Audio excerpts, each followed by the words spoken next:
everyone. This is just a real quick episode for you today.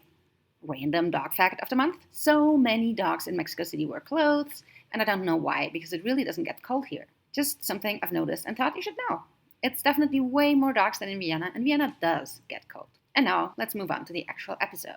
Today, I'm going to talk about waiting outside of stores and the reasons I let my dogs do this, which is something I mentioned in a recent blog post. I like going everywhere with my dogs. When I say go, I mean walk. Not all stores allow dogs, so I can only go everywhere with my dogs if they've learned to wait for me outside a store. I do this by tethering them on a harness or flat collar out of the way of folks who walk past. If it is a very high pedestrian traffic area, Game will wear a muzzle when waiting to discourage people from touching her. She's a male, people don't always know what they're doing, and I don't want her to bite off someone's hand or foot or face. If a dog wears a muzzle, people are much less likely to touch them or let their own dog go after them. People occasionally ask me if I don't worry my dogs will get stolen. The answer is no. I have never worried about this and always taught my dogs to wait outside stores. When I grew up in a small town in Austria, when I lived in Vienna, when I lived in the US, in Thailand, in Guatemala, and now in Mexico, and in other random places and countries on vacation as well. The thought that someone would steal my dogs never even crossed my mind before I got asked the question for the first time. Parenthesis. I got asked that question for the first time when I was living in Latin America, and most, not all, people who have asked me that question have never been to Latin America. There were people whose well-meaning racist prejudices are free to flourish under the love and care of professional media outlets, I suppose. Parenthesis closed. It's not that I'm not worried about anything at all. I am, for example, worried about climate change. Very real, very worrying. I'm just not worried about individual random strangers taking my dog. Why would they? Most people are doing the best they can to be kind and respectful in the best way they know how to. Some probably don't, but they are such a small minority that the chances of them walking past the store my dog is tied up in front of for a short period of time is practically zero.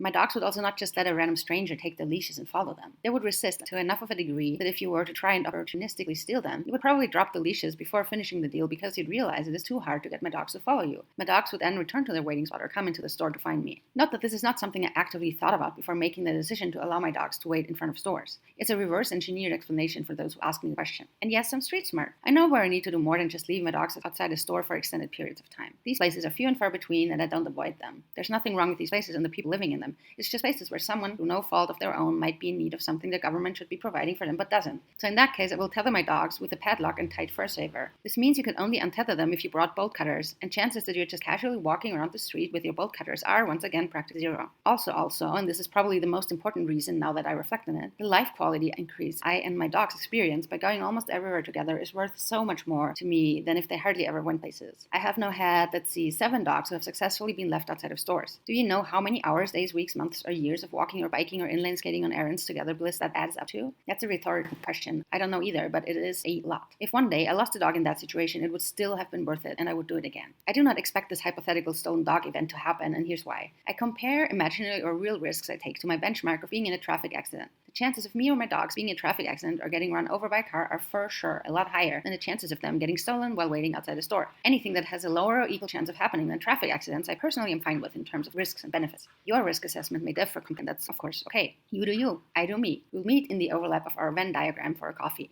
That's it for this week's episode. Let me just add some avisos aleatorios. 1. As you may have noticed, I haven't been updating my free-ranging dogs YouTube channel. That's because I haven't had the time. Podcasting every second week and editing YouTube videos every second week on top of my life and on top of my work is too much. The amount of time I spend doing these things is at least an hour for a longer video and many hours for unscripted interview podcasts. I ended up picking one to keep up with, the podcast. That means I've not kept up with the YouTube channel because I'm currently also trying to document every single one of Shai's training sessions. Go figure. I want to go back to doing both of these things though.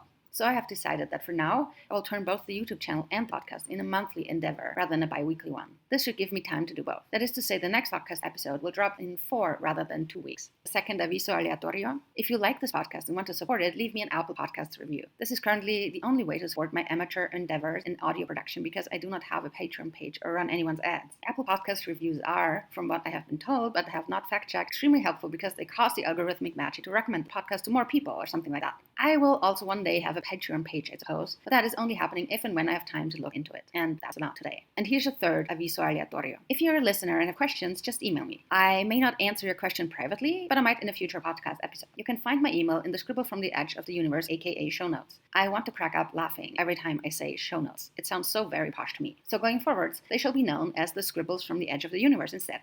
Alright, I'll be back in a month, all you wonderful people and dogs. Happy training, and I'll see you on the other side of Austria, which is where I might be right now as you're listening to this podcast, sharing potentially soul-shattering information with my Catholic mother. Bye!